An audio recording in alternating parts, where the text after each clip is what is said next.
चष्मा खरेदी करा लोनवर। स्पेक्ट्रोमार्ट ऑप्टिकल्सची धमाकेदार ऑफर। सिंधुदुर्गात प्रथम चष्मा लोनवर खरेदी करण्याची सुविधा। Spectromart opticals, sunrise tower, Mahadik compound, Naradwe फाटा, कणकवली। गोगटे सांस्कृतिक भवन, आपला बाजार समोर, Damsande, Devgad road. Mobile 841201 9084 96 73 73 64 59। Bajaj finance, अटी आणि शर्ती लागू। फेस्टिवल ऑफर, चष्मा फक्त 599 रुपये पासून पुढे, गॉगल 199 रुपये पासून पुढे। अनुभवी नेत्र चिकित्सक, प्रोग्रेसिव्ह लेन्स, मुलांच्या ऑनलाईन अभ्यासासाठी ब्ल्यू ब्लॉक लेन्सेस आणि सोल्युशन्स। विक्रीनंतर चष्म्याचे रिपेरिंग आणि मेंटेनन्स मोफत। आमच्या सर्व्हिस शाखा सावंतवाडी, मालवण, वैभववाडी, बांदा, शिरोडा, आरोंदा। अमृत महोत्सवी प्रजासत्ताक दिनी फोंडाघाट गावच्या सार्वजनिक ध्वजवंदन प्रसंगी फोंडाघाट हायस्कूलच्या सेजल हुंबे या विद्यार्थिनीने छत्रपती शिवाजी महाराज यांची स्वराज्य निर्मिती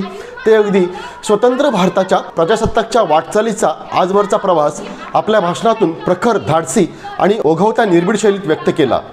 पाहूयात। अखंड हिंदुस्थानाचे आराध्य दैवत छत्रपती शिवाजी महाराज 32 वर्षाच्या वयामध्ये निधड्या छातीनं मृत्यूशी झुंजणारे छत्रपती संभाजी महाराज, ज्यांनी शिवरायांना घडवलं, वाढवलं, स्वराज्य स्थापनेची प्रेरणा दिली अशा राजमाता, राष्ट्रमाता मासाहेब जिजाऊ, ज्यांनी लिहिलेल्या संविधानावर आजही संपूर्ण देशाची व्यवस्था चालते असे भारतीय राज्यघटनेचे जनक डॉक्टर बाबासाहेब आंबेडकर। या सर्व महामानवांना वंदन करून आणि त्यांनी केलेल्या महान कार्याला वंदन करून तुम्हा सर्वांचे मी सेजल सकाराम हुंबे तुमचे स्वागत करते आणि माझ्या मनोगतात प्रारंभ करते। नफरत बुरी है न पालो इसे, नफरत बुरी है न पालो इसे, दिलों में खलीस है निकालो इसे, दिलों में खलीस है निकालो इसे।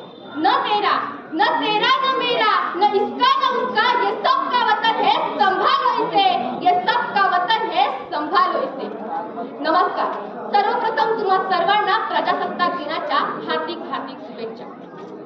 15 ऑगस्टला आपला भारत देश स्वतंत्र झाला आणि आपण आपली उत्तरोत्तर प्रगती करण्यास सुरुवात केली। सन 26 जानेवारी 1950 ला आपला भारत देश प्रजासत्ताक बनला। लोकांच्या कल्याणासाठी जनतेच्या हाती आपल्या राजकारभाराची सूत्रे आली आणि सन 1989 मध्ये 18 वर्षाच्या तरुणाला राज्यकारभारात येता यावे यासाठी राजीव गांधींनी प्रयत्न सुरू केले। 2005 मध्ये प्रत्येकाच्या हाती माहितीचा अधिकार आला आणि सामान्य जनता देखील आपल्या राजकारभाराचा आढावा घेऊ लागली। 2010 पर्यंत नॅनो कार प्रत्येकाच्या दारी असावी हे स्वप्न आम्ही पाहिलं। 2015 पर्यंत सर्जिकल स्ट्राईक सारखं मोठं आव्हान आम्ही पेललं। एवढी प्रचंड प्रगती केली। प्रत्येकाच्या हातात मोबाईल आले, पण आमचं वळण मात्र सुधारलं नाही। आज रस्ते सिमेंट आणि कॉन्क्रीटचे झाले, पण आमचं चालणं मात्र सुधारलं नाही। पैशाच्या जीवावर लाखो हजारो किलोमीटर दूर असणारे सूर्य, चंद्र, तारे आज दुर्बिणीच्या सहाय्याने जवळ आले, पण आयुष्यभर शेजारी राहणाऱ्या माणसांसोबत आपण प्रेमाचे संबंध मात्र निर्माण करू शकलो नाही। आयुर्मान वाढवलं, पण आरोग्य मात्र सुधारू शकलो नाही। या सर्व गोष्टी आत्मसात करायच्या असतील तर शिक्षणाचा खरा मंत्र आज प्रत्येकाच्या मनामनात रुजला पाहिजे।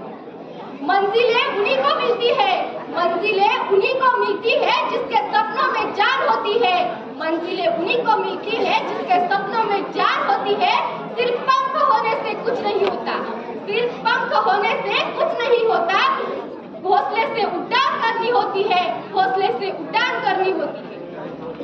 आपल्या भारताची संस्कृती ही पाश्चिमात्य संस्कृतीप्रमाणे भोगावर न होता त्यागावर झालेली आहे। आपल्या मृत्यूची तमा न बाळगता आपली कवच कुंडले काढून देणारा तो दानशूर कर्ण, परस्त्रीला आई समान मानणारे आणि तिची खाना नारळांनी ओटी भरणारे ते शिवराय याच मातीतले। औरंगजेबाची संपत्ती नाकारून मृत्यूला कवटाळणारे ते संभाजी महाराज सुद्धा याच मातीतले। एवढी महान परंपरा आपल्या भारताला लाभलेली असून ती आज सर्वश्रेष्ठ मानली जातात। पण सत्यस्थिती पाहता धर्मापेक्षा धनाला आणि स्नेहापेक्षा स्वार्थाला प्राधान्य दिले जात आहे। ही भयानक परिस्थिती ओढावण्याचे कारण म्हणजे परदेशी संस्कृतीचे अवलोकन केले जातात। आज टीव्हीवरच्या बातम्या ऐका नाहीतर वर्तमानपत्र वाचा, अशाच वाईट गोष्टींची रेलचेल आपल्याला बघायला मिळते। पण माझ्या स्वप्नातील भारत जर तुम्ही ऐकला तर धबधबा। प्रत्येक प्रश्नाचे उत्तर शोधण्यासाठी त्याच्या मुळाशी जाऊन त्याचा विचार केला पाहिजे। भ्रष्टाचारावर कडक कायदे करून आणि शिक्षणातून नैतिकतेचे धडे देऊन बदल होणे शक्य नाही। तर स्वतःमध्ये बदल घडवला तर भ्रष्टाचार मुक्त भारत हे स्वप्न साहजिकच साध्य होईल। पण तसे होताना दिसत नाही। आपल्या विचारांची दिशा जर योग्य असेल तर वैचारिक बदल होण्यास देखील वेळ लागणार नाही। पण आपल्या देशात विचारांची दिशा जर योग्य असेल तर वैचारिक बदल होण्यास देखील वेळ लागणार नाही। आपला प्रजासत्ताक दिन हा केवळ उत्सवाचा दिवस नाही, तर तो आत्मपरीक्षणाचा दिवस आहे। आपल्या प्रगतीचे मूल्यांकन करण्याचा आणि आपल्या आव्हानांना तोंड देण्याची एक संधी आहे। म्हणूनच मला एक सांगावेसे वाटते, असे जगावे छाताडावर आव्हानाचे लावून तर, असे जगावे छाताडावर आव्हानाचे लावून तर, नजर रोखुनी नजरेमध्ये आयुष्याला द्यावे उत्तर, नजर रोखुनी नजरेमध्ये आयुष्याला द्यावे उत्तर। नको गुलामी नक्षत्रांची भीती आंधळी ताऱ्यांची, नको गुलामी नक्षत्रांची भीती आंधळी ताऱ्यांची, आयुष्याला भिडता नाही जैन करावी स्वप्नांची, जैन करावी स्वप्नांची। असे दांडगी इच्छा ज्याची मार्ग तयाला मिळती सत्तर, असे दांडगी इच्छा ज्याची मार्ग तयाला मिळती सत्तर, नजर रोखुनी नजरेमध्ये आयुष्याला द्यावे उत्तर, नजर रोखुनी नजरेमध्ये आयुष्याला द्यावे उत्तर। धन्यवाद। ताज्या अपडेट्स आणि ताज्या बातम्यांसाठी आजच सबस्क्राईब करा आपला सिंधुदुर्ग डिजिटल न्यूज चॅनेल।